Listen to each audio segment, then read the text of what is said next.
I hit a record month in my business and now I need to pause. By the end of this video, I want to share with you why a record month and record income can sometimes be a curse in disguise and what exactly some of the mistakes I made were that you can implement into your business to make sure that when you're scaling, you don't scale mess. So the truth is that more clients gives you more cash, ultimately, but it also gives you more fulfillment. And the problem comes in when you're fulfilling on clients that aren't producing an ROI, or you're fulfilling on clients that are a nightmare to deal with. And in all honesty, those are some of the mistakes that I made. And we're going to be unpacking this together. So I made the most money this month in my life. To give you reference, about a year ago, I was making in a year approximately the same amount that I made this month in September 2025. So in the past year, I've essentially done a 10 to 12x on my income. I'm not going to tell you the exact numbers just for privacy, but I've essentially produced a 10 to 12x on my income. And through this learning experience, I want to share with you exactly why this has been a blessing, but also a curse, and what I'm going to do in order to take that 10 to 12x to do another 3x in the following 6 months with some of the lessons that I learned. So I made the most money this month in my life, but I also spent the most money this month in my life. And I spent it on ads, I spent it on softwares, and I spent it on client fulfillment. So I'm really fortunate to say that I haven't really spent the money like an idiot. Maybe I've managed it like an idiot, but I haven't spent it on anything silly. I mean, the only like lifestyle expense that I've spent it on is I am booking a weekend stay in November, end of November, for my girlfriend and I. We're doing a marathon. So I've booked us like a 2 night stay in a lodge because the marathon itself is 3 hours outside of my city. So we want to stay there for the weekend. And even that was, geez, probably about 1.5%, 2% of the total revenue that I made. So it was a very small expense. Most of the biggest expense was ads and client fulfillment. And then I also dropped a lot of cash on softwares. And here are the three mistakes that I made that I want you to just keep an eye on when you're scaling to hit record months. So number one is watch your income to expense ratio like a hawk. You could be signing a client for $5,000, but you could end up spending $4,900 on delivering for that client, and you're left at pretty much break even. Number two is do not take on nightmare clients. Be selective, even if it means your business makes less. Now, I had to learn this lesson. I took on two clients that probably weren't a good fit. And out of those two clients, one of them just was filled with so many complaints and excuses. And even after helping him as much as I could and sharing with him some of the results that other clients were getting, he just was too small of a business and operating in too small of a mindset fundamentally. And yeah, obviously keeping things confidential, I know that his business was on the brink of collapse and he was already looking for jobs. And I think it was irresponsible of me to take him on because of where he was operating from. He was operating from a place of desperation and trying to make a Hail Mary work. But the reality is that I cannot save you. I cannot save you if you cannot save yourself. I cannot be the one to get you in the gym, to make you the meals, to get you to go to bed on time, to get you to quit alcohol and smoking. I can't do it all for you, no matter how good I am. And the reality is that those clients that pay you the least, that are the most desperate, will often get the worst results and give you the most headache. So I've significantly increased my prices because of this. And I've been far more selective over who it is that I take on because of this. And now I literally woke up, or not woke up yesterday, it was afternoon. I was literally hanging out with my brother, and I had a client message me on WhatsApp saying, Ben, please keep doing what you're doing. I just signed 2 retainers. He added already, I think, $500 a month to his business in just retainers, which covers his advertising costs, which is awesome. So some clients win, some clients lose, but I can tell you now that if you are desperate to grow your business and you're considering taking on clients for a cheaper rate, often those cheaper clients will get less results and they'll be more of a nightmare to deal with. And that's something that I'm going to be cracking down on as I scale my business, is just getting far more selective with who it is that I take on. Now, the third thing is do not rest on your laurels. Keep a consistent, constant flow if possible, even if at capacity. So let's say that you're at capacity, right? And you decide to turn off your ads, or you decide to not do as much outreach or not respond to inquiries. You get lazy. Naturally, you're going to get lazy. You're going to take your foot off the gas as you reach capacity. And this is what happened to me. But the problem is that the moment that capacity opens up, you now don't have demand. You've got to rebuild demand. So what I would suggest if you are at capacity, and this is something that we took a look at, what I would suggest doing is creating some sort of waiting list.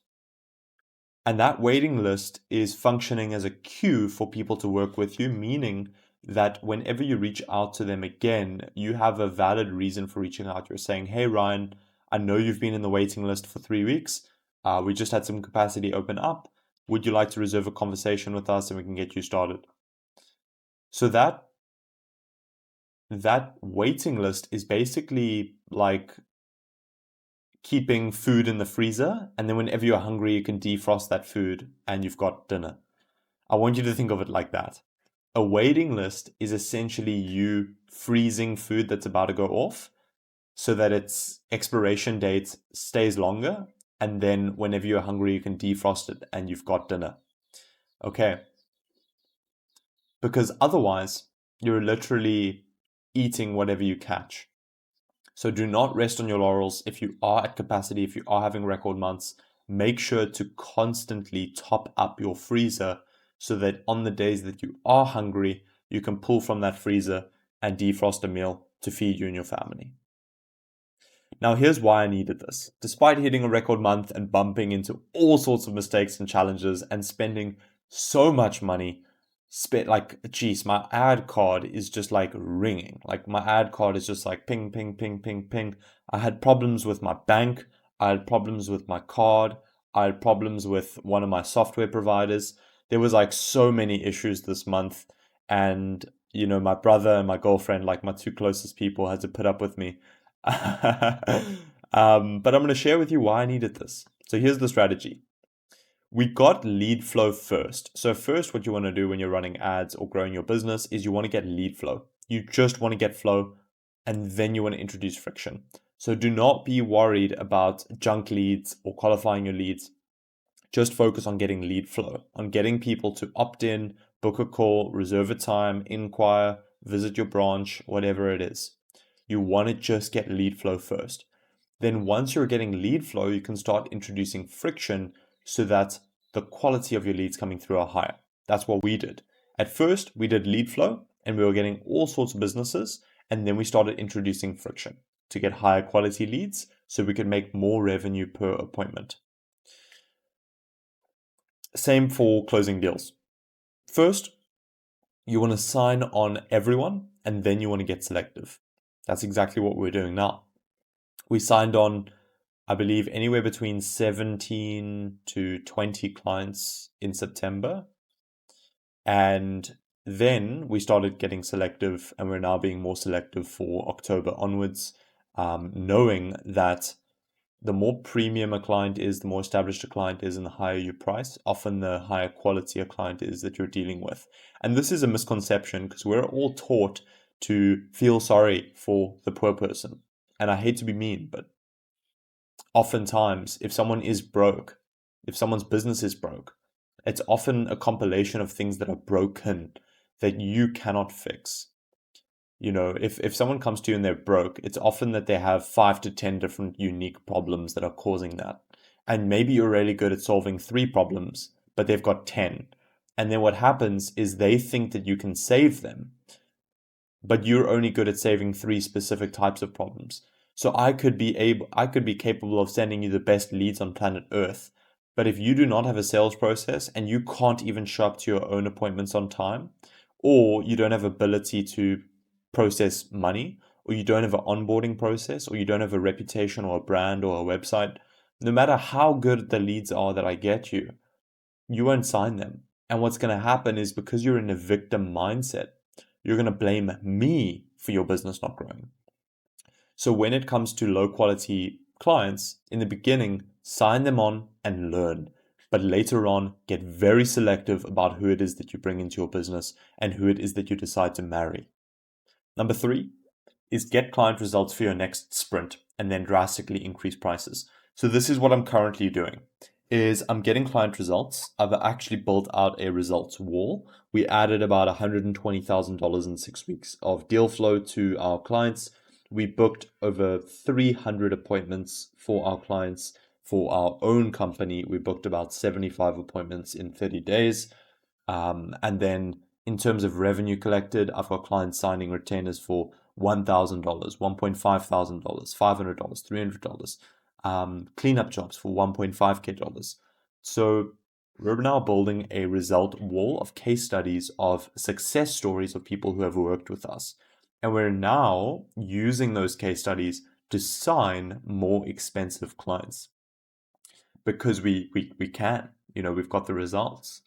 So that's exactly what we're doing now after this record month is collecting results, collecting clients' success stories, and positioning ourselves to charge higher and work with less clients who are higher quality, who pay more. That's what we're doing. And we're now wanting to use these systems to enter the US and the UK market so that we can charge premium prices in foreign currency.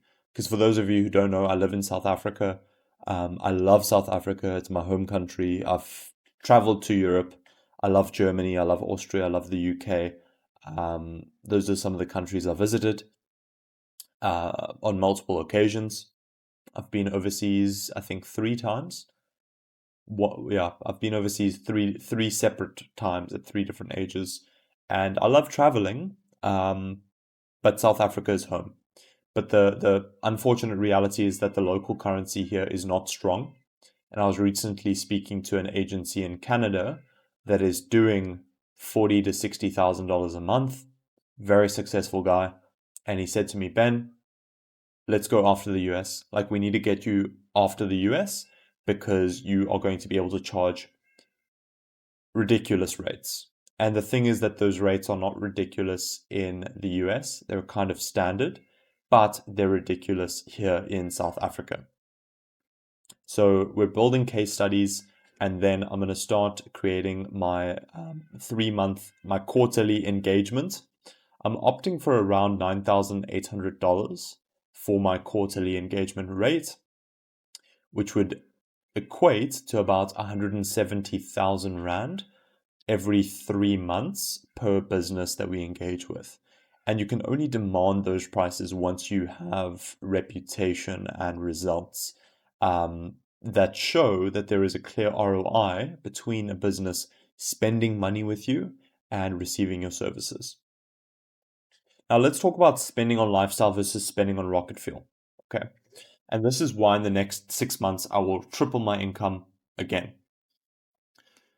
Spending on lifestyle versus spending on rocket fuel. So Myron Golden, which is a coach or a consultant that I look up to, he's in his 60s. He's a veteran in the world of business. And he's got this concept called mama money and baby money. And I love talking to my girlfriend about this. So, mama money is an asset, and baby money is cash flow. And the problem with spending on lifestyle is that it's an exhaustive expense, right? So if I purchase a car and my car payment is $500 a month, that $500 a month is going nowhere. It's going into the abyss, it's going into the bank, it's going into the pockets of other people. It is being eradicated from my net worth, and it is depreciating against the total value of the car. It is a waste of money. Whereas rocket fuel, I want you to think of it like we're spending money on fuel that gets our vehicle into space. Sure, the money's being burnt, the money is gone, but you have ultimately gone from going from planet Earth to space. Or maybe you're driving from France to the UK. You've spent the money on petrol, but you've moved to a new destination.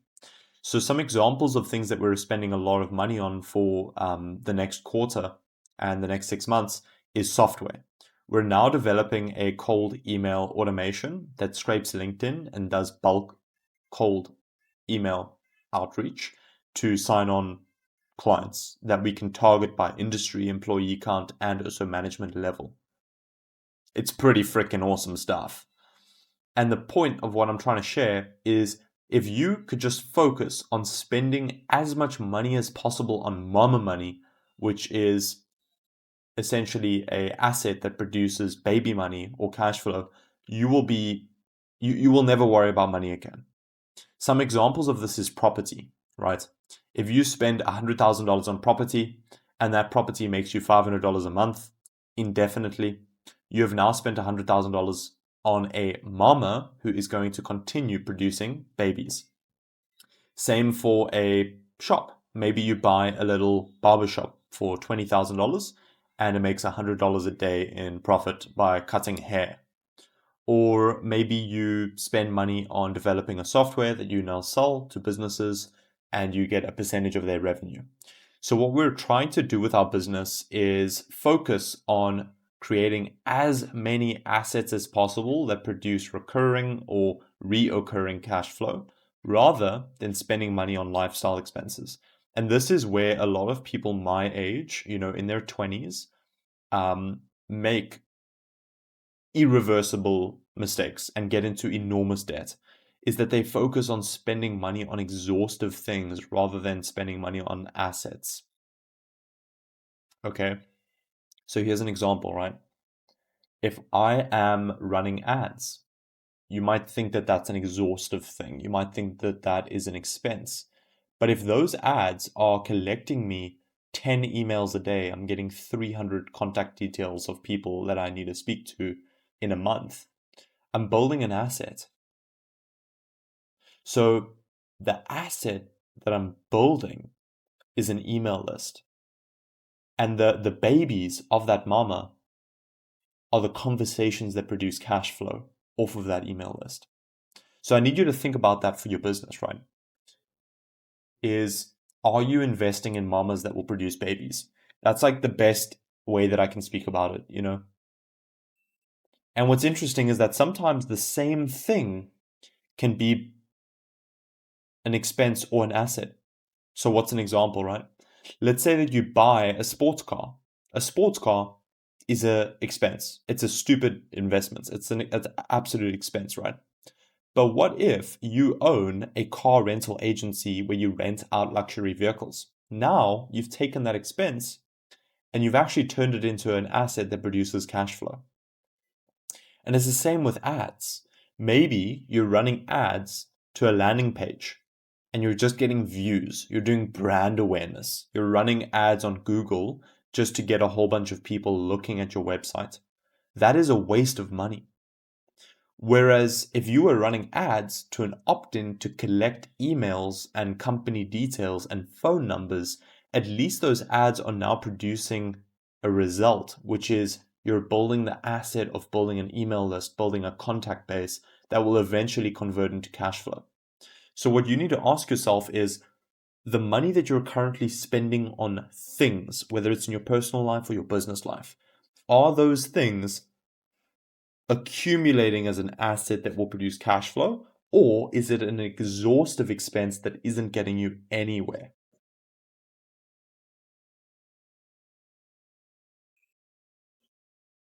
So in summary, that's that's what a record month has done to the way that I think about my business. And yeah, I've paused my ads because I was at capacity. I've got a bit of a waiting list. And now I've just been focusing on getting clients results and focusing on building case studies so that when I relaunch, I can increase my prices and work with better people and get them better results. And that's the game that we need to play. We need to be playing a game of sprints. We sprint 100 meters and then we take in some deep breaths, we stretch it out, and then we sprint 150 meters. And then we have some water, some electrolytes. We stretch it out, we breathe it out. Then we sprint 300 meters. And that is the process of building a service based business. So thank you so much for watching. My name is Benjamin Green. I really appreciate you making me a part of your day. Um, and I wanted this video to just be raw. I wanted you to just get some of the insights that I've been learning from building my own service-based business and hitting numbers that when I was younger I thought weren't possible. It's freaking awesome. It's an absolute blessing, and I'm enormously grateful. And I'm just doing my best to stay humble, to keep planting seeds, to keep learning, and to keep pouring all of my money back into the business. I keep my personal expenses as low as possible, um, and keep showing up every single day. Put your customers first, get them results, build case studies, and then work with better customers. That is the process. So thank you for watching. Have a fantastic day, and we'll be talking soon. Bye for now.